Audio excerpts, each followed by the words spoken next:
Okay, എല്ലാവരും എത്തിയോ? Okay, അപ്പൊ എല്ലാവർക്കും എന്താണ് ഗുഡ് ഈവനിങ്. ഓക്കെ, നമ്മുടെ ഫസ്റ്റ് ക്ലാസ് ആണ് അല്ലേ? നമ്മൾ ഒരു 2-3 ദിവസം മുമ്പ് നമ്മൾ ജസ്റ്റ് ഒരു ഗൂഗിൾ മീറ്റിലൂടെ പരിചയപ്പെട്ടായിരുന്നു. അപ്പൊ നമ്മുടെ ഫസ്റ്റ് ക്ലാസ് ആണ്. ഓക്കെ, അപ്പൊ എല്ലാവരും എത്തിയോ? എത്തിയിട്ടുണ്ടെങ്കിൽ ഒരു കമന്റ് ചെയ്യുക കേട്ടോ. നമ്മൾ സിലബസ് പരിചയപ്പെട്ട് നേരെ പോർഷനിലേക്ക് പോവുകയാണ്. എല്ലാവരും എത്തിയിട്ടുണ്ടെങ്കിൽ ഒന്ന് ജസ്റ്റ് ഒന്ന് കമന്റ് ചെയ്യണേ. അപ്പൊ നമ്മുടെ ഫസ്റ്റ് പോർഷൻ എന്ന് പറഞ്ഞാൽ CPO സിലബസ് ഒന്ന് പരിചയപ്പെടുക. ഓക്കെ, നിങ്ങൾ ആദ്യം ചെയ്യേണ്ടത് ഒരു ഫുൾ ധൈര്യം കാണിക്കുക. എന്താണ് ഫുൾ ധൈര്യം കാണിക്കുക? ഓക്കെ, അപ്പൊ നമുക്ക് സിലബസ് ഒന്ന് നോക്കാം. നമുക്ക് അതായത് എന്താണ്, ഓക്കെ, നമുക്കറിയാം സ്പെഷ്യൽ ടോപ്പിക് എത്ര മാർക്കാണ്? 20 മാർക്ക് അല്ലെ? സ്പെഷ്യൽ ടോപ്പിക് എത്ര മാർക്കാണ്? 20 മാർക്കാണ്. ഓക്കെ, 20 മാർക്കില് നമുക്ക് അറിയാം നമുക്ക് എന്തൊക്കെ ഉണ്ടെന്ന് നമുക്കൊന്ന് ജസ്റ്റ് നോക്കാം. പെട്ടെന്ന് ഓടിച്ചു നോക്കാനാണ്. പോർഷനിലേക്ക് ഇപ്പൊ വരാമേ. ഓക്കെ, നമുക്കറിയാം എന്താണ് BNS. എന്താണ് BNS? ഭാരതീയ ന്യായ സംഹിത. നമുക്കറിയാം IPC പോയി പൂർണ്ണമായിട്ട് വന്നു BNS. ഇന്ത്യ ഒട്ടാകെ ജൂലൈ 1 മുതൽ നിലവിൽ വന്നൊരു നിയമമാണ് BNS, ഭാരതീയ ന്യായ സംഹിത. എന്താണ് ഭാരതീയ ന്യായ സംഹിത? ഓക്കെ, ഇത് കഴിഞ്ഞിട്ട് നമുക്ക് വന്ന് നോക്കി. ഇതിനകത്തൊരു പ്രശ്നമുള്ളത് വെച്ചാൽ കഴിഞ്ഞ പ്രാവശ്യത്തെ SI സിലബസ് കുറച്ച് മാറ്റിയിട്ട് ഏതിലൊക്കെ ഇട്ടിട്ടുണ്ട്? ഇപ്പോഴത്തെ CPO കിട്ടിയിട്ടുണ്ട്. കഴിഞ്ഞ SI സിലബസ് അത്യാവശ്യം എടുത്ത് CPO കിട്ടിയിരിക്കണം. അപ്പൊ എന്തുമാത്രം ടഫ് ആണെന്നും എന്തുമാത്രം വാസ്റ്റ് ആണെന്നും നിങ്ങൾ അറിഞ്ഞിരിക്കുക. ഓക്കെ, അപ്പൊ CPO സിലബസിലെ ഫസ്റ്റ് പോർഷൻ ഓർമ്മിക്കുക. BNS എന്താണെന്നൊക്കെ നമുക്ക് വഴിയെ നോക്കാം. ഓക്കെ, രണ്ടാമത് നോക്കി BNSS എന്താണ്? CRPC പകരമുള്ളതാണ് BNSS, ഭാരതീയ നാഗരിക സുരക്ഷാ സംഹിത. ജസ്റ്റ് ഒന്ന് ഓടിച്ചു പോവുകയാണ്. നമുക്ക് നേരെ പോർഷനിലേക്ക് പോവാം. അതിന് മുമ്പ് BNS 3 മാർക്ക്, CRPCക്ക് പകരമാണ് ഏത്? ഈ BNSS എന്നറിയാം 3 മാർക്കാണെന്ന് ഓർമ്മിക്കുക.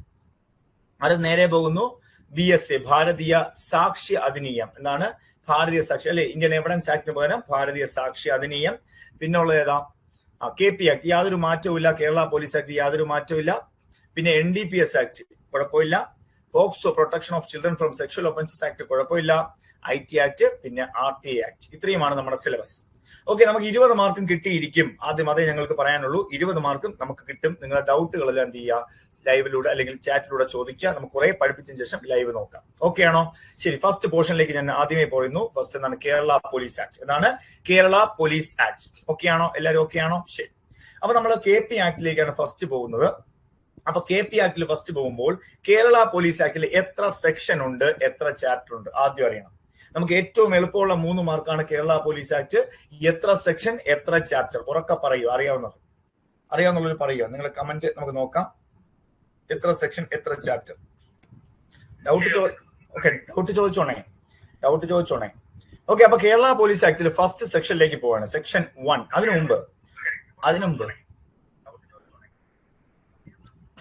സെക്ഷൻ 21 21 സെക്ഷൻ അല്ല അശ്വിൻ 21 സെക്ഷൻ അല്ല, 131 സെക്ഷനാണ് കേരള പോലീസ് ആക്ടില്.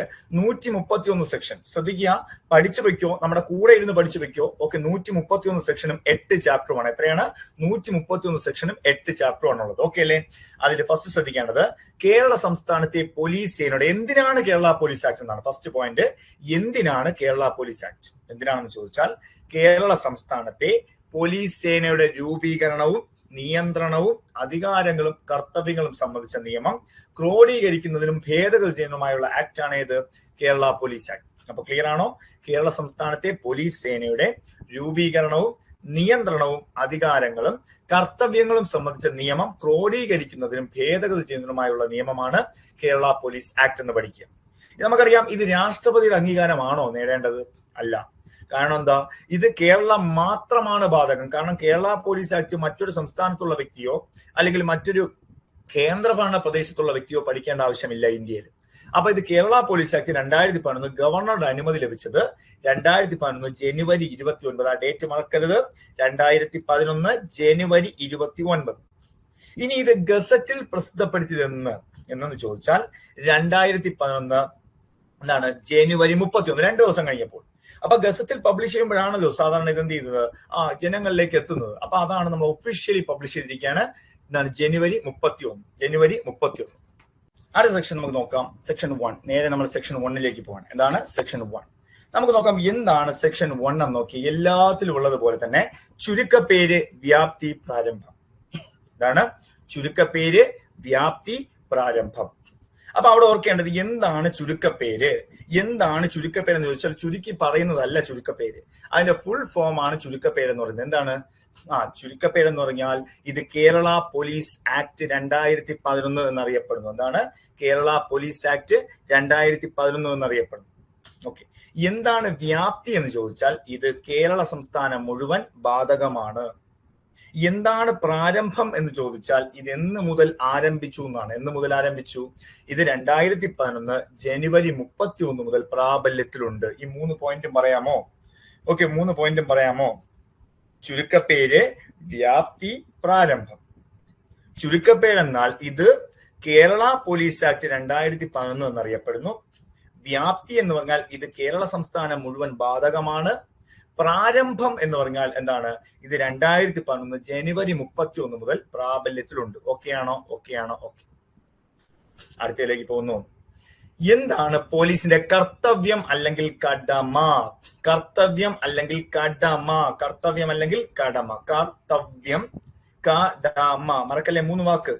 കർത്തവ്യം, കടമ. വലിയ സെന്റൻസാ, കണ്ടു ഭയപ്പെടണ്ട. പോലീസിന്റെ കർത്തവ്യങ്ങളെ കുറിച്ച് പ്രതിപാദിക്കുന്ന സെക്ഷനാണ് സെക്ഷൻ 3 എന്നറിയുക. സെക്ഷൻ 3 പോലീസിന്റെ കർത്തവ്യം. നമുക്ക് നോക്കാം എന്താണ് അതിൽ വരുന്നതെന്ന് നമുക്ക് നോക്കാം. ഓക്കെ, അപ്പൊ നമുക്ക് ആദ്യം നോക്കാം സെക്ഷൻ 3 കുറിച്ച് നമുക്കൊന്ന് നോക്കാം. എന്താണ് പോലീസിന്റെ കർത്തവ്യം? ഫസ്റ്റ് പോയിന്റ് നമുക്ക് നോക്കാം. എന്താണ്? ഭാരതത്തിന്റെ ഭരണഘടനയ്ക്കും അതിൻ പ്രകാരം നിർമ്മിച്ചിട്ടുള്ള നിയമവ്യവസ്ഥയ്ക്കും. അപ്പോ കാണാതെ ഒന്നും പഠിക്കേണ്ട, മനസ്സിലാക്കി പഠിക്കുക. ഭാരതത്തിന് ഒരു ഭരണഘടന ഉണ്ടല്ലോ. ആരെങ്കിലും ഒക്കെ കമന്റ് സെക്ഷനിൽ ഉണ്ടോ? എന്തെങ്കിലും ഡൗട്ട് ഉണ്ടെങ്കിൽ ചോദിക്കണം കേട്ടോ. ഓക്കെ, അപ്പൊ ഭാരതത്തിന്റെ ഭരണഘടനയ്ക്കും അതിൻ പ്രകാരം നിർമ്മിച്ചിട്ടുള്ള നിയമങ്ങൾക്കും വിധേയമായി. അപ്പോ ഭാരതത്തിന് ഒരു ഭരണഘടനയുണ്ട്. ആ ഭരണഘടന പ്രകാരം നിർമ്മിച്ചിട്ടുള്ള നിയമങ്ങൾക്ക് എങ്ങനെയായിരിക്കണം പോലീസുകാർ?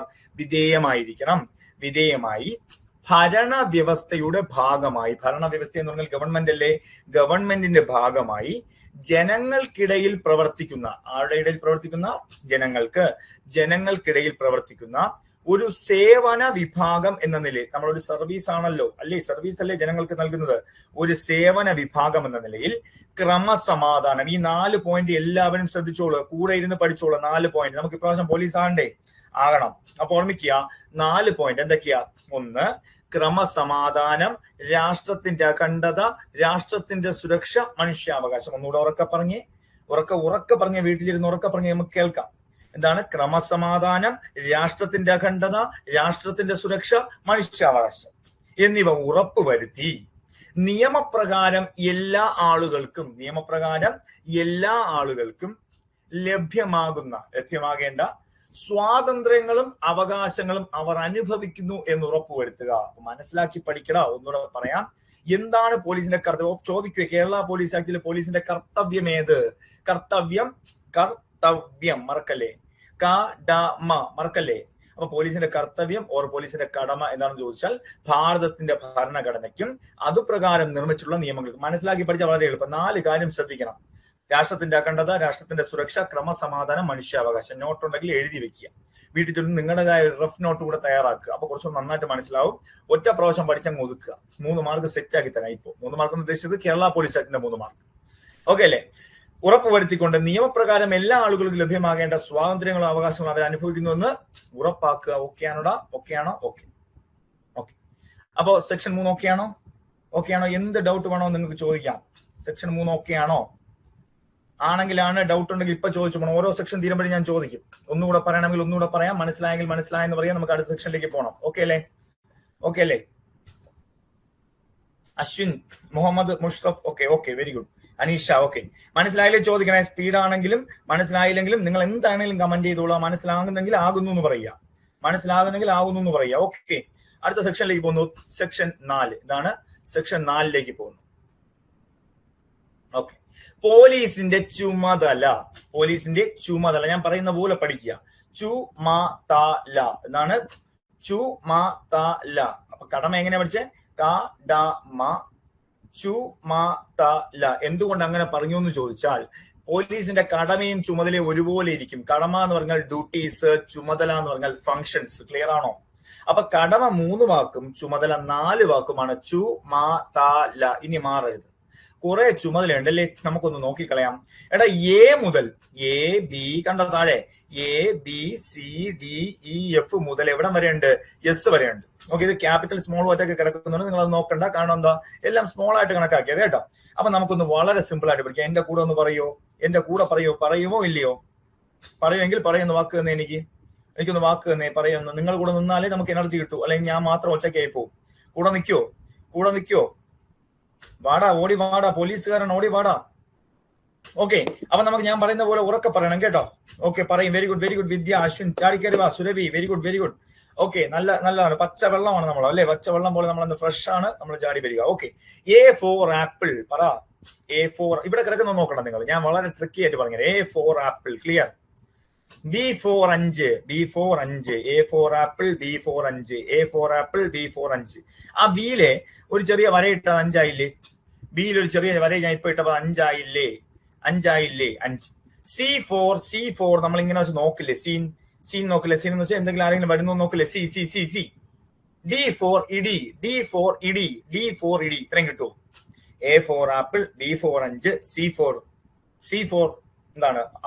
സീൻ ഡി ഫോർ ഇഡി ഇ ഫോർ എങ്ങനെയാണ്? ഇ ചിരിക്കുക. എങ്ങനെയാടാ ചിരിക്കണേ? Okay.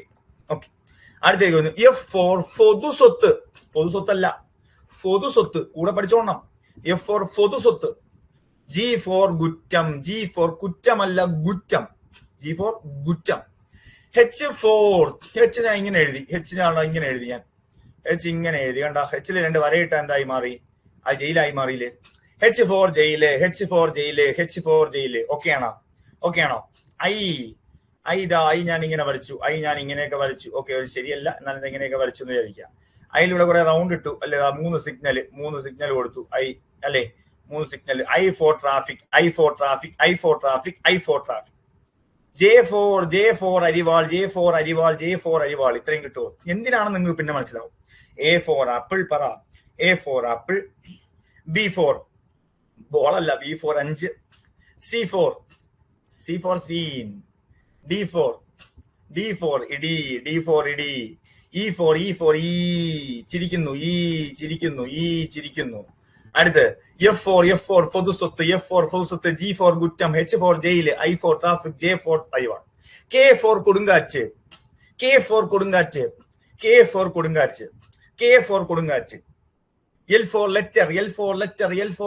L for letter. M for മരണം. കെ ഫോർ കൊടുങ്കാറ്റ്. L for letter. M for മരണം. കെ ഫോർ കൊടുങ്കാറ്റ്. L for letter. M for മരണം. ഓക്കെയാണ്. എൻ ഫോർ നിയമാനുസൃതം. O for obedience. കൂടെ പറഞ്ഞോ? എനിക്ക് കേൾക്കാം. കൂടെ പറഞ്ഞോ? O for obedience. P for പൊതുസുരക്ഷിത ബോധം.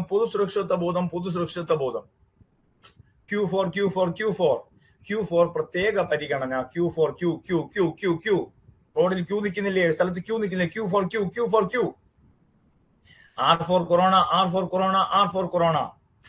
എസ് ഫോർ സർക്കാർ. ഇത്രയിൽ ഏതെങ്കിലും ഒന്നുകൂടെ പറയണോ? കെ ഫോർ കൊടുങ്കാറ്റ്. എൽ ഫോർ പറ ലെറ്റർ. എം ഫോർ മരണം. എൻ ഫോർ നിയമാനുസൃതം. അടുത്ത് O for obedience. P for പൊതുസുരക്ഷിത ബോധം. Q for Q. R for corona. From H ഒന്നുകൂടെ പറയണം അല്ലെ? എച്ച് ഫോർ ജയില്. കിട്ടുമോ ജിഷ്ണു? ജയില്. എച്ച് കഴിഞ്ഞ ഐ ഫോർ ട്രാഫിക്. ജെ എന്ന് പറഞ്ഞാൽ അരിവാളിനെ ഓർക്ക്. അരിവാൾ വാള് പോലെയല്ലേ ഇരിക്കുന്നേ? ജെ. കെ ഫോർ കൊടുങ്കാറ്റ്. കിട്ടണം. L for letter. M for മരണം. എൻ ഫോർ നിയമാനുസൃതം. O for obedience. P for പൊതുസുരക്ഷിത ബോധം. Q for queue. നമ്മൾ വഴിയിൽ ക്യൂ നിൽക്കില്ലേ? അതോർത്താ മതി. R for corona. S for സർക്കാർ, യെസ് ഫോർ സർക്കാർ. ഇത്രയും ഓക്കെ ആണെങ്കിൽ ശ്രദ്ധിക്കുക. എ എന്ന് പറഞ്ഞാൽ പക്ഷഭേദം പാടില്ല. ആപ്പിൾ എടുക്കുക, എ ഫോർ ആപ്പിൾ അല്ലേ. ആപ്പിൾ എടുത്തിട്ട് മുറിച്ചു കൊടുക്കുമ്പോൾ ആരോടും എന്ത് കാണിക്കരുത്? പക്ഷഭേദം കാണിക്കരുത്. ഓക്കെ ആണോ? പോലീസിന്റെ ജോലി ആപ്പിൾ മുറിച്ചു കൊടുക്കുക എന്നല്ല, ഞാനൊരു എക്സാമ്പിൾ പറഞ്ഞതാണ്. നമ്മൾ ഒരു വ്യക്തിയോടും പോലീസ് എന്ത് കാണിക്കരുത്? പക്ഷഭേദം കാണിക്കരുത്. ക്ലിയർ ആണോ? ക്ലിയർ. ബി 5 എന്ന് പറഞ്ഞാൽ 5 കാര്യം. ഒരു മനുഷ്യന് ആവശ്യമുള്ള 5 കാര്യങ്ങളാണ്: ജീവൻ, സ്വത്ത്, സ്വാതന്ത്ര്യം, അന്തസ്സ്, മനുഷ്യാവകാശം. ഈ 5 കാര്യങ്ങളിൽ എന്തെങ്കിലും ബുദ്ധിമുട്ട് വരുമ്പോഴാണ് അവർ പോലീസിനെ സമീപിക്കുന്നത്. 5 കാര്യം: ജീവൻ, സ്വത്ത്, സ്വാതന്ത്ര്യം, അന്തസ്സ്, മനുഷ്യാവകാശം. ഓക്കെ ആണോ? ജീവൻ, സ്വത്ത്, സ്വാതന്ത്ര്യം, അന്തസ്സ്, മനുഷ്യാവകാശം. ഓക്കെ ആണോടാ? ഓക്കെ. സി ഫോർ ആഭ്യന്തരം. ആഭ്യന്തരം നമ്മൾ ഇങ്ങനെ നോക്കില്ലേ? ആഭ്യന്തരം എന്തെങ്കിലും തീവ്രവാദികൾ വരുന്നുണ്ടോ? നമ്മൾ സി നോക്കില്ലേ ഇങ്ങനെ? ആഭ്യന്തര സുരക്ഷ. D four പൊതുസുരക്ഷ. പൊതുസുരക്ഷയ്ക്ക് ആരെങ്കിലും വീഴ്ച വരുത്തി അവന് ഇടി കൊടുക്കാം. ഈ എന്ന് ചിരിക്കുകയാണ്. ഗുണ്ടകൾ നമ്മളെ നോക്കി എങ്ങനെ ചിരിക്കുകയാണ്? ഈ എന്ന് ചിരിക്കുകയാണ്. ഈ ഗുണ്ടകളുടെ ചിരി പോലീസ് വന്ന് പെട്ടെന്ന് അങ്ങ് മാറ്റി കൊടുക്കും അല്ലെ? അപായങ്ങളിൽ നിന്നും ഉപദ്രവങ്ങളിൽ നിന്നും പൊതുജനത്തെ സംരക്ഷിക്കുക. അപായങ്ങളിൽ നിന്നും ഉപദ്രവങ്ങളിൽ നിന്നും പൊതുജനങ്ങൾ എന്ത് ചെയ്യണം? സംരക്ഷിക്കുക. അതാണ് ഈ അപായങ്ങളിൽ നിന്നും ഉപദ്രവങ്ങളിൽ നിന്നും പൊതുജനങ്ങൾ എന്ത് ചെയ്യണം? സംരക്ഷിക്കണം. ഓക്കെയാണോ? ഈ വരെ ഓക്കെ ആണോടാ? എഫ് ഫോർ പൊതു സ്വത്ത് എന്ന് ഞാൻ പറയാൻ കാരണം പൊതു സ്വത്തുക്കൾ സംരക്ഷിക്കുക. എന്തൊക്കെയാ പൊതുസ്വത്തുക്കൾ?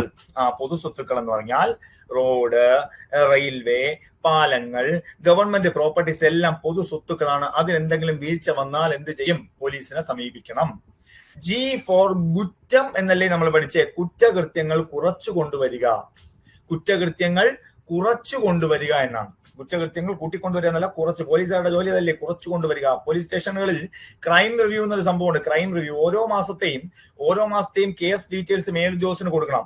അതിൽ എത്ര എന്നൊക്കെയുള്ള ഡീറ്റെയിൽസ് കൊടുക്കണം. അതൊക്കെ ഇവിടെ പറയുന്നത് ഞാൻ പോലീസ് ആയതിനു ശേഷം നിങ്ങൾക്ക് മനസ്സിലാവും. അപ്പൊ ജി ഫോർ കുറ്റം. എച്ച് ഫോർ ജയിൽ എന്ന് മനസ്സിലായി. ജയിലിൽ നടത്താൻ കുറ്റവാളികളെ യഥാവിധിയുള്ള നിയമ നടപടികൾക്ക് എവിടെ വിധേയമാക്കുക? അതായത് കിടക്കുന്ന ഗുണ്ടകളെയും കുറ്റവാളികളെയും നിയമത്തിന് കീഴിൽ കൊണ്ടുവരിക, ജയിലിലാക്കുക. ഐ ഫോർ ട്രാഫിക് നിയന്ത്രിക്കുക. ട്രാഫിക് നിയന്ത്രിക്കുക പോലീസിന്റെ ചുമതലയാണ്. ജെ അരിവാളെന്നാണ് ഞാൻ പറഞ്ഞത് അല്ലെ? അരിവാളെന്നല്ലേ പറഞ്ഞ? അതായത് കുറ്റകൃത്യങ്ങളായി പരിണമിച്ചേക്കാവുന്ന തർക്കങ്ങളും സംഘർഷങ്ങളും ഒഴിവാക്കുവാനും പരിഹരിക്കാനും ശ്രമിക്കുക. കുറ്റകൃത്യങ്ങളായി പരിണമിച്ചേക്കാവുന്ന, അതായത് നമുക്കറിയാമല്ലോ, ചെറിയ ഒരു കുറ്റമായിരിക്കും, ഒരു ചെറിയൊരു തട്ടോ മുട്ടോ ഉണ്ടായി, ഒരു അടി ചെറിയ, അത് പോലീസ് സ്റ്റേഷനിൽ പോകുമ്പോൾ പോലീസുകാർ എത്രയും പെട്ടെന്ന് പരിഹരിച്ച് വിട്ടു കഴിഞ്ഞാൽ എന്ത് ചെയ്യും? അത് ഓക്കെയാണ്. പക്ഷെ അത് പരിഹരിക്കാതെ പോലീസ് പറയുന്നത് എനിക്ക് സമയമില്ല, നീ ഇറങ്ങിപ്പോ എന്ന് പറഞ്ഞ് വിടുകയാണ്. ഓക്കെ, അങ്ങനെ വിട്ടുകഴിഞ്ഞാൽ അങ്ങനെ പോകുന്ന സമയത്ത് എന്ത് ചെയ്യും? യുവമാർ അതിനെ കൊണ്ട് വലുതാക്കി അല്ലേ എന്താണ് അരിവാളിലേക്ക് എത്തിക്കരുത്, അതായത് കൊല്ലരുത് എന്നാണ്. ഞാൻ അരിവാളെന്ന് പറയാൻ കാരണം വേറെ ഒന്നുമല്ല, സാധാരണ ചെറിയ കുറ്റത്തിനെ പരമാവധി വലുതാകാതെ പരിഹരിച്ചു വിടുക. അതാണ് ഇതിൽ പറയുന്നത് ജെ. കെ ഫോർ കൊടുങ്കാറ്റ് എന്ന് പറയാൻ കാരണം പ്രകൃതി ദുരന്തം ഞാൻ അവിടെ എഴുതിയിരിക്കുന്നത്, സിമ്പിൾ ആയിട്ട് എഴുതിയിരിക്കുന്നത്. അതായത് നമുക്ക് എന്ത് ചെയ്യാൻ പറ്റും? പ്രകൃതി ദുരന്തം പിടിച്ചു കെട്ടാൻ പറ്റുമോ? ഇല്ല. നമുക്ക് ചെയ്യാൻ പറ്റുന്നത് പ്രകൃതി ദുരന്തങ്ങളിൽപ്പെട്ട് കഷ്ടത അനുഭവിക്കുന്നവരെ എന്ത് ചെയ്യാൻ പറ്റും? നമുക്ക് സഹായിക്കാൻ പറ്റും അല്ലെ? പ്രകൃതി ദുരന്തത്തിൽപ്പെട്ട് കഷ്ടത അനുഭവിക്കുന്നവരെ എന്ത് ചെയ്യാൻ പറ്റും? സഹായിക്കാൻ പറ്റും. അതാണ് അവിടെ എന്ത് പറഞ്ഞിരിക്കുന്നത്? കെ എന്ന് പറഞ്ഞിരിക്കുന്നത്. എൽ എന്ന് പറഞ്ഞാൽ ലെറ്റർ എന്നാണ് ഞാൻ പറഞ്ഞത്. കാരണം ഈ ഒറ്റ വാക്കിൽ വെച്ച് പഠിച്ചോളൂ, നിങ്ങൾക്ക് എല്ലാം ഓർമ്മയായിരിക്കും കേട്ടോ. അല്ലാതെ ഇത് സെന്റൻസ് വെച്ച് വായിച്ചു പഠിച്ചാൽ മനസ്സിലാവില്ല. എൽ ഫോർ ലെറ്റർ എന്ന് പറഞ്ഞാൽ രാഷ്ട്രത്തിന്റെ സുരക്ഷയ്ക്ക് സഹായകരമായ വിവരങ്ങൾ സമാഹരിക്കുകയും പരിശോധിക്കുകയും ചെയ്യാം. എൽ എന്ന് പറഞ്ഞാൽ രാഷ്ട്രത്തിന്റെ സുരക്ഷയ്ക്ക് ആവശ്യമായ വിവരങ്ങൾ സമാഹരിക്കുകയും വിവരങ്ങൾ എന്ത് ചെയ്യുക? പരിശോധിച്ച് ജനങ്ങളിലേക്ക് എത്തിക്കുക. എം ഫോർ മരണം എന്നാണ് പറഞ്ഞത്. കസ്റ്റഡിയിലുള്ള എല്ലാ ആളുകൾക്കും നിയമാനുസരണമുള്ള സംരക്ഷണം ഉറപ്പുവെക്കുക. അപ്പൊ എം എന്ന് പറഞ്ഞാൽ കസ്റ്റഡിയിലുള്ള എല്ലാ ആളുകളും നിയമാനുസരണമുള്ള സംരക്ഷണം ഉറപ്പാക്കുക. കസ്റ്റഡിയിലുള്ള എല്ലാ ആളുകൾക്കും എന്ത് ഉറപ്പാക്കണം? നമ്മൾ നിയമാനുസരണമുള്ള സംരക്ഷണം ഉറപ്പാക്കുക എന്നാണ് പറയുന്നത്. എൻ ഫോർ നിയമാനുസൃതമായ ഉത്തരവുകൾ നടപ്പിലാക്കുക. മേലുദ്യോഗസ്ഥൻ നമുക്കൊരു ഉത്തരവ് വരും അല്ലെ? മേലുദ്യോഗസ്ഥൻ നമ്മൾ എന്ത് ചെയ്യും? ആ ഉത്തരവുകൾ നടപ്പിലാക്കണം. കാരണം അദ്ദേഹം പറയുന്ന ഒഫീഷ്യൽ ഉത്തരവുകൾ മാത്രം നമ്മൾ നടപ്പിലാക്കിയാൽ മതി.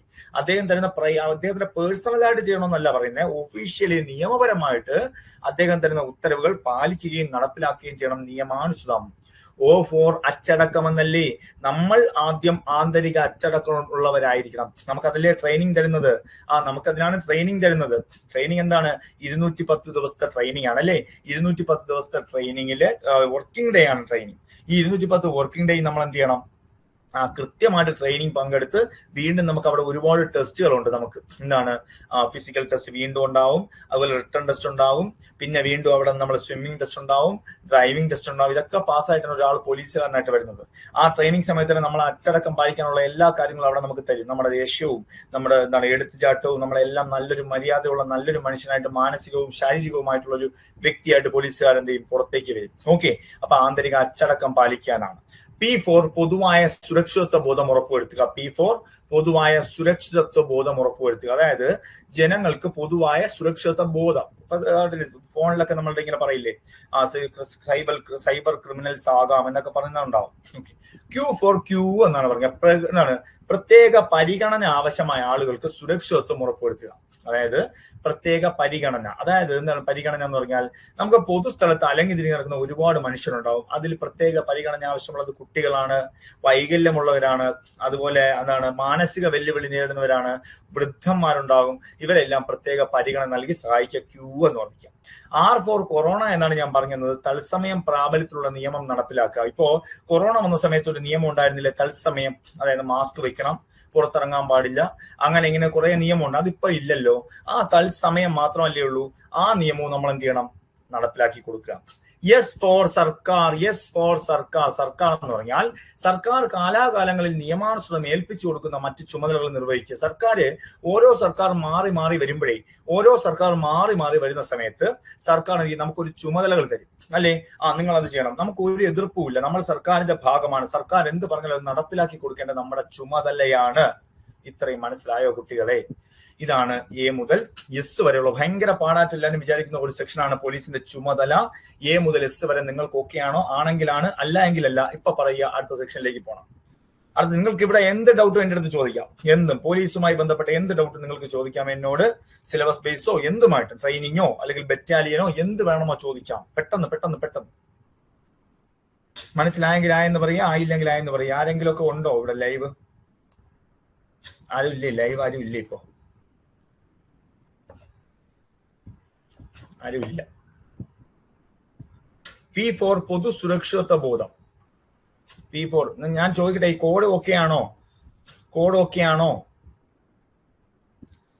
ഓക്കെ അല്ലെങ്കിൽ അല്ല എന്ന് പറയുക കേട്ടോ.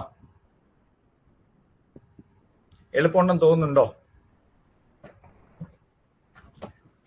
ഇത് വേറെ എവിടെയെങ്കിലും കേട്ടിട്ടുണ്ടോ ഇങ്ങനെ? നിങ്ങൾ വേറെ ഏതെങ്കിലും ക്ലാസ്സുകൾ കേട്ട് നോക്കിയാൽ മതി. ഞാൻ കമന്റ് നോക്കുന്നുണ്ട് നിങ്ങളുടെ. ഓക്കെ, അർച്ചന പറയുന്നത് ഓക്കെയാണ്. ഈസി ആയിട്ട് തോന്നുന്നുണ്ടോ? മനസ്സിലാവുന്നുണ്ടോ പഠിപ്പിക്കുന്നത്? വിശ്വാസം വന്നോ നന്നായിട്ട് പഠിക്കാൻ പറ്റുമെന്ന്? നന്നായിട്ട് പഠിക്കാൻ പറ്റുമെന്നൊരു വിശ്വാസം തോന്നുന്നുണ്ടോ? എന്ത് ഡൗട്ട് ഉണ്ടെങ്കിലും ചോദിക്കുക കേട്ടോ.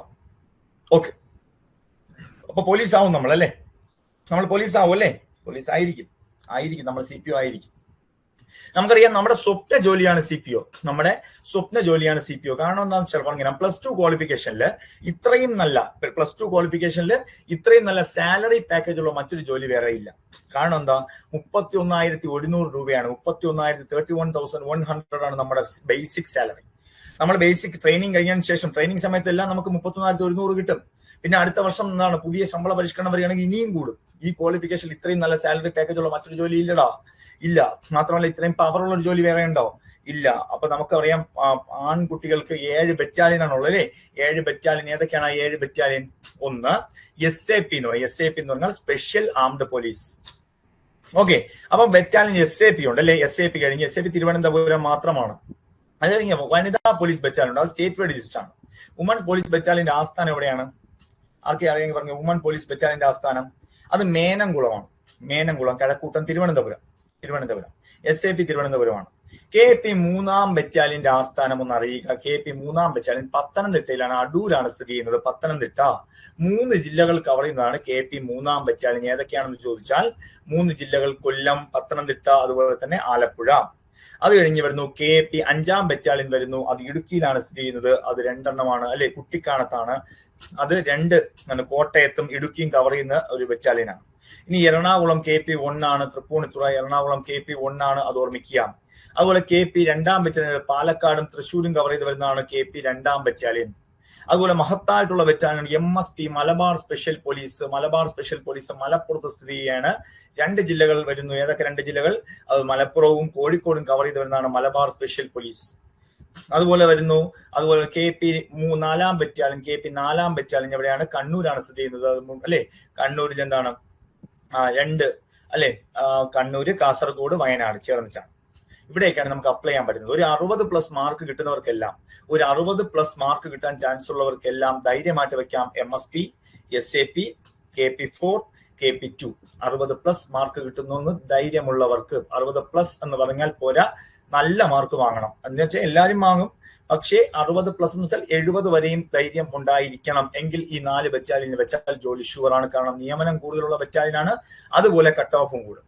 വനിതകളും ഇതിന് തുല്യമായിട്ട് നിൽക്കും. കാരണം അവിടെ ഒറ്റ ലിസ്റ്റാണ്, നല്ല കട്ട് ഓഫ് കയറും. ഒന്നുമില്ല, നമുക്ക് സമയമുണ്ട്, നമ്മൾ പഠിക്കും. ഈ 20 മാർക്ക് നമ്മൾ വാങ്ങിക്കും. ഓക്കെ അല്ലേ? ഓക്കെ. നമുക്ക് എഴുതാൻ പറ്റിയില്ലെങ്കിൽ ആർക്കും എഴുതാൻ പറ്റില്ല. ഈ ഒരു ഇതോടെ വെച്ച് നോക്കിയാൽ ഓക്കെ അല്ലേ? അടുത്തതിലേക്ക് പോകുന്നു 3 ബറ്റാലിയൻ, KP3, KP5, KP1.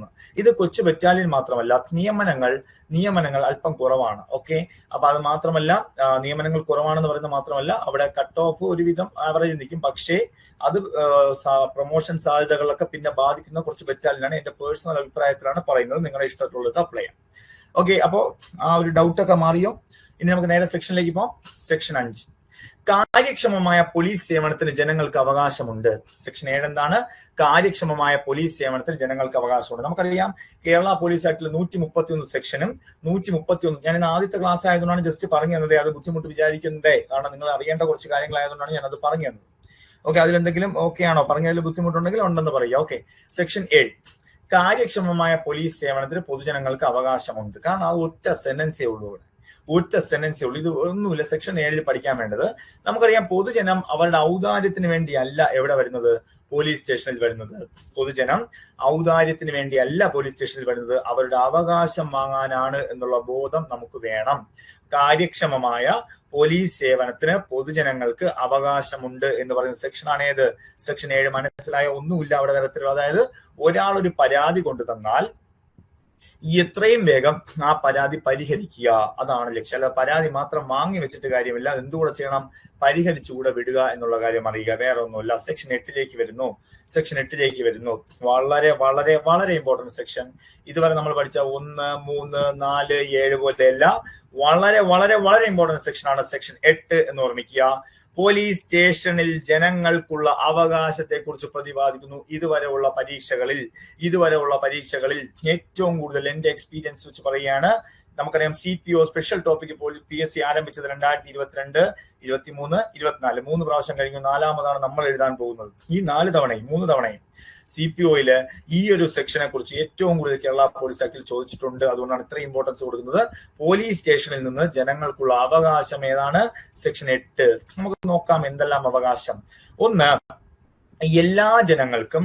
ഒന്നാമത്തെ പോയിന്റ്, ഞാൻ വലിയ സെന്റൻസ് ഒന്നും കണ്ട് നിങ്ങൾ ഭയപ്പെടേണ്ട, വളരെ സിമ്പിൾ ആയിട്ട് നമുക്ക് പറയാം. ഏത് സമയത്ത് നമുക്ക് കയറി ചെല്ലാം. ഒന്നാമത്തെ പോയിന്റ് അതാണ്. എന്താണ് പറഞ്ഞത്? ഏത് സമയത്തും നമുക്ക് എന്ത് ചെയ്യാം? പോലീസ് സ്റ്റേഷനിൽ എന്ത് ചെയ്യാം? കയറി ചെല്ലാം. അതായത് എങ്ങനെ കയറി ചെല്ലാം? വെറുതെ കയറി ചെല്ലാൻ പാടുണ്ടോ? ഇല്ല. എങ്ങനെ? എല്ലാ ജനങ്ങൾക്കും ന്യായമായ പ്രായോഗികതയ്ക്ക്, നമ്മുടെ യുക്തിക്കനുസരിച്ച് എന്ത് ചെയ്യാം? വിധേയമായി പോലീസ് സ്റ്റേഷനിൽ നിന്ന് നിയമാനുസൃത സേവനം ലഭിക്കാൻ. അപ്പൊ പോലീസ് സ്റ്റേഷനിൽ എന്ത് കിട്ടണം? നമുക്ക് നിയമാനുസൃത സേവനം ലഭിക്കുന്നതിനും ഏത് സമയത്തും ഏത് പോലീസ് സ്റ്റേഷനിലും സമാധാനപൂർവ്വം പ്രവേശിക്കണം. അല്ലാതെ വെറുതെ നടന്നു പോയിട്ടേ പോലീസ് സ്റ്റേഷനിൽ കയറി ഇരിക്കുകയാണ്. എന്താണ്? അല്ല, ഒന്നുമില്ല, സെക്ഷൻ 8 പ്രകാരം ഞാൻ വെറുതെ വന്നിരിക്കുകയാണ് എന്ന് പറയരുത്. ചെന്ന് അടിയും കിട്ടിയിട്ട് വരും. അപ്പൊ ഒരു കാര്യം വേണം, നമ്മൾ പോലീസ് സ്റ്റേഷനിൽ ഏത് സമയത്തോ കയറി ചെല്ലാം, പക്ഷെ ഒരു റീസൺ വേണം. പിന്നെ സമാധാനപൂർവ്വമായിരിക്കണം. ഈ ഒരു പോയിന്റ് ഇത്ര അറിയണം. 8(1) അത്രയേ ഉള്ളൂ. 8(2) പൊതുജനങ്ങളിൽ ഏതൊരാൾക്കും ന്യായമായ നിയന്ത്രണങ്ങൾക്ക് വിധേയമായി പോലീസ് സ്റ്റേഷൻ ചുമതലയുള്ള ഉദ്യോഗസ്ഥനെ കാണുന്നതിന് അവകാശമുണ്ട്. അപ്പൊ പോലീസ് സ്റ്റേഷന്റെ ചുമതലയുള്ള ഉദ്യോഗസ്ഥന് എന്തിനുള്ള അവകാശമുണ്ട്? കാണുന്നതിനും പരാതി പറയുന്നതിനുള്ള അവകാശമുണ്ട്. അപ്പൊ സ്റ്റേഷന്റെ മേലുദ്യോഗസ്ഥൻ ഇപ്പൊ ഇൻസ്പെക്ടറാണ്. പണ്ട് നിങ്ങൾ സർക്കിൾ ഇൻസ്പെക്ടർ എന്ന് പറയുന്ന വ്യക്തിയാണ്, ഇപ്പോൾ ഇൻസ്പെക്ടർ. ഇപ്പൊ സർക്കിൾ എന്നൊരു പദവിയില്ല, പകരം ഇൻസ്പെക്ടർ ഓഫ് പോലീസ് എന്നാണ്. കാരണം പണ്ട് കുറെ പോലീസ് സ്റ്റേഷന്റെ ചുമതല ഒരു ഉദ്യോഗസ്ഥനായിരുന്നു, അതുകൊണ്ടാണ് സർക്കിൾ ഇൻസ്പെക്ടർ എന്ന് പറഞ്ഞത്. ഇപ്പോൾ ഒരു സ്റ്റേഷൻ ഒരു ഇൻസ്പെക്ടർ ആയതുകൊണ്ട് തന്നെ അദ്ദേഹം ഇൻസ്പെക്ടർ എന്നറിയപ്പെടുന്നു. ഒരു സ്റ്റേഷന് സർക്കിൾ ഇൻസ്പെക്ടർ എന്ന് പറയേണ്ട ആവശ്യം ഇല്ല. അപ്പൊ പൊതുജനങ്ങളിൽ ഏതൊരാൾക്കും ന്യായമായ നിയന്ത്രണങ്ങൾക്ക് വിധേയമായി പോലീസ് സ്റ്റേഷൻ ചുമതലയുള്ള ഉദ്യോഗസ്ഥനെ കാണുന്നതിന് അവകാശമുണ്ടായിരിക്കും. പോലീസ് സ്റ്റേഷൻ ചുമതലയുള്ള ഉദ്യോഗസ്ഥനെ കാണുന്നതിന് അവകാശമുണ്ട്. 8 ക്ലോസ് 3 സ്ത്രീകൾക്ക് വനിതാ പോലീസുകാരുടെ സാന്നിധ്യത്തിൽ, അപ്പൊ സ്ത്രീകളാണെങ്കിൽ വനിതാ പോലീസുകാരുടെ സാന്നിധ്യത്തിൽ സ്വകാര്യതയോടെ പരാതി നൽകുവാനുള്ള സൗകര്യം പോലീസ് സ്റ്റേഷൻ ഉണ്ടായിരിക്കണം. അപ്പൊ വളരെ പ്രധാനപ്പെട്ട ഒരു കാര്യമാണ്. സ്ത്രീകളാണെങ്കിൽ വനിതാ പോലീസുകാരുടെ സാന്നിധ്യത്തിൽ സ്വകാര്യതയോടെ പരാതി നൽകുന്നതിനുള്ള അവകാശം എവിടെ ഉണ്ടാകണം? സ്റ്റേഷനിൽ ഉണ്ടായിരിക്കണം എന്നാണ് അവിടെ പറയുന്നത്. ഓക്കെ അല്ലേ? ശരി. 4ാമത്തെ പോയിന്റ്, പൊതുജനങ്ങളിൽ ഏതൊരാൾക്കും അയാൾ നൽകിയ പരാതിയെ സംബന്ധിച്ച കൈപ്പറ്റി രസീത് ലഭിക്കുന്നതിനും, അപ്പൊ അയാൾ നൽകിയ പരാതിയുടെ എന്ത് കിട്ടണം? കൈപ്പറ്റി രസീത്. നിങ്ങളൊരു പരാതി കൊടുത്തല്ലോ, നമ്മളൊരു സാധനം വാങ്ങൽ ബില്ല് കിട്ടണ്ടേ? അതുപോലെ നിങ്ങളൊരു പരാതി കൊടുത്താൽ നമുക്ക് അതിന്റെ റെസിപ്റ്റ് പോലീസ് സ്റ്റേഷനിൽ കിട്ടിയിരിക്കണം. അത് മാത്രമല്ല പരാതിയുടെ നടപടിയെ കുറിച്ച് അന്വേഷിക്കാനും അറിയാനുള്ള അവകാശമുണ്ട്. അതാണ് 8 ക്ലോസ് 4.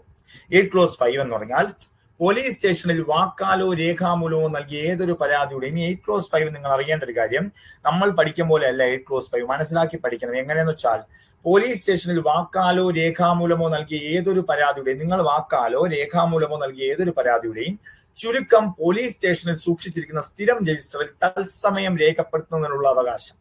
അപ്പോ 5ാമത്തെ പോയിന്റ് എന്ന് പറഞ്ഞാൽ, നിങ്ങൾ രേഖാമൂലമോ വാക്കാലോ ഒക്കെ നൽകിയല്ലോ, ആ പരാതിയുടെ ചുരുക്കം അത് സ്റ്റേഷനിൽ സൂക്ഷിച്ചിരിക്കുന്ന സ്ഥിരം രജിസ്റ്റർ എന്ന് പറഞ്ഞാൽ ആ സ്ഥിരം രജിസ്റ്ററിന്റെ പേരാണ് GD ബുക്ക് എന്ന് പറയും. ഏത് ബുക്കാണ്? GD ബുക്ക് എന്ന് പറയും. General diary. ഏതാണ്? General diary. ഇതാർക്കും അറിയില്ല, ഒരു പുസ്തകത്തിലും ഇല്ല. ഈ GD ബുക്ക് എന്ന് പറഞ്ഞാൽ എല്ലാ സ്റ്റേഷനുകളിലും, എല്ലാ പോലീസ് വർക്കിംഗ് പ്ലേസുകളിലും, ഡ്യൂട്ടി പ്ലേസുകളിലുള്ള ഒരു പുസ്തകമാണ് ജനറൽ ഡയറി. ഇതെല്ലാ ദിവസവും നമ്മളിങ്ങനെ നോൺ സ്റ്റോപ്പ് ആയിട്ട് എഴുതിക്കൊണ്ടിരിക്കുന്ന ഒരു പുസ്തകമാണ്. രാവിലെ 12 മണിക്ക് ഓപ്പൺ ചെയ്യുന്ന ഒരു പുസ്തകമാണ്. ഈ പുസ്തകത്തിനകത്ത് ആ പോലീസ് സ്റ്റേഷനിൽ അന്ന് നടക്കുന്ന എല്ലാ വിവരങ്ങളും കൃത്യമായിട്ട് വരി വിടാതെ, കൃത്യമായിട്ട് തെറ്റുവെട്ടാതെ എഴുതേണ്ട ഒരു പുസ്തകമാണ് ഇത്. പോലീസ് സ്റ്റേഷനിൽ പോകുമ്പോൾ നിങ്ങൾക്ക് മനസ്സിലാകും, നിങ്ങൾ എല്ലാവരും ഈ പുസ്തകം എഴുതേണ്ടി വരും. GD എന്ന് പറയും. ഓക്കെ, ഇതിനകത്തേക്ക് നമ്മൾ കൊടുത്ത പരാതിയുടെ ഉള്ളടക്കം എന്ത് പോലീസ് സ്റ്റേഷനിൽ നടന്നാൽ അത് എന്ത് ചെയ്യണം? ആ GD ബുക്കിൽ എഴുതണം. ആരെഴുതിക്കോളും? പോലീസ് എഴുതിക്കോളും. 6ാമത്തെ പോയിന്റ്, ഏതെങ്കിലും ഒരു പ്രത്യേക വ്യക്തി പോലീസ് സ്റ്റേഷൻ കസ്റ്റഡിയിൽ ഉണ്ടോ എന്ന് അറിയുവാനുള്ള ഏതൊരു പൗരനും അവകാശമുണ്ട്. അപ്പോ നിങ്ങളൊരു സുഹൃത്തിനെ കാണാനില്ല, അപ്പൊ അയാളെ പോലീസായിട്ടും പിടിച്ചോണ്ട് പോയോ എന്ന് അറിയാൻ നിങ്ങൾക്കൊരു ഡൗട്ട്, ഭയന്നിട്ട് നിങ്ങൾ പോകുന്നില്ല. പക്ഷെ അങ്ങനെ പോകാതിരിക്കേണ്ട ആവശ്യമില്ല, നമുക്ക് പോകാം എന്നാണ് അവിടെ പറയുന്നത്. കാരണം എന്താ? നമുക്ക് ഒരു പ്രത്യേക വ്യക്തി പോലീസ് സ്റ്റേഷന്റെ കസ്റ്റഡിയിൽ ഉണ്ടോ ഇല്ലയോ എന്ന് അറിയാനുള്ള അവകാശം ആർക്കുണ്ട്? പോലീസുകാർക്കുണ്ട്. ക്ലിയർ ആണോടാ? ക്ലിയർ ആണോ? അപ്പൊ ഈ 6 പോയിന്റുമാണ്. 1ാമത്തത് ഏത് സമയത്തും, 2ാമത്തത് എന്താണ്? മേലുദ്യോഗസ്ഥനെ കാണാം, 3ാമത്തത് സ്ത്രീകളുടെ സൗകര്യം, 4ാമത്തത് റെസീറ്റ്, 5ാമത്തത് GD, 6ാമത്തത് കസ്റ്റഡി. ക്ലിയർ ആണോ? അല്ല എങ്കിൽ വ്യക്തമായിട്ട് കമന്റിലൂടെ ചോദിക്കാം. മനസ്സിലാവുന്നുണ്ടല്ലോ അല്ലേ? അപ്പൊ നമുക്ക് വരും ക്ലാസ്സുകളിൽ നിങ്ങൾക്ക് എന്ത് ഡൗട്ടും ചോദിക്കാം. തൽക്കാലം നമുക്ക് വൈൻഡപ്പ് ചെയ്യാമോ? ഓക്കെ അല്ലേ? അപ്പൊ എല്ലാവർക്കും താങ്ക് യു.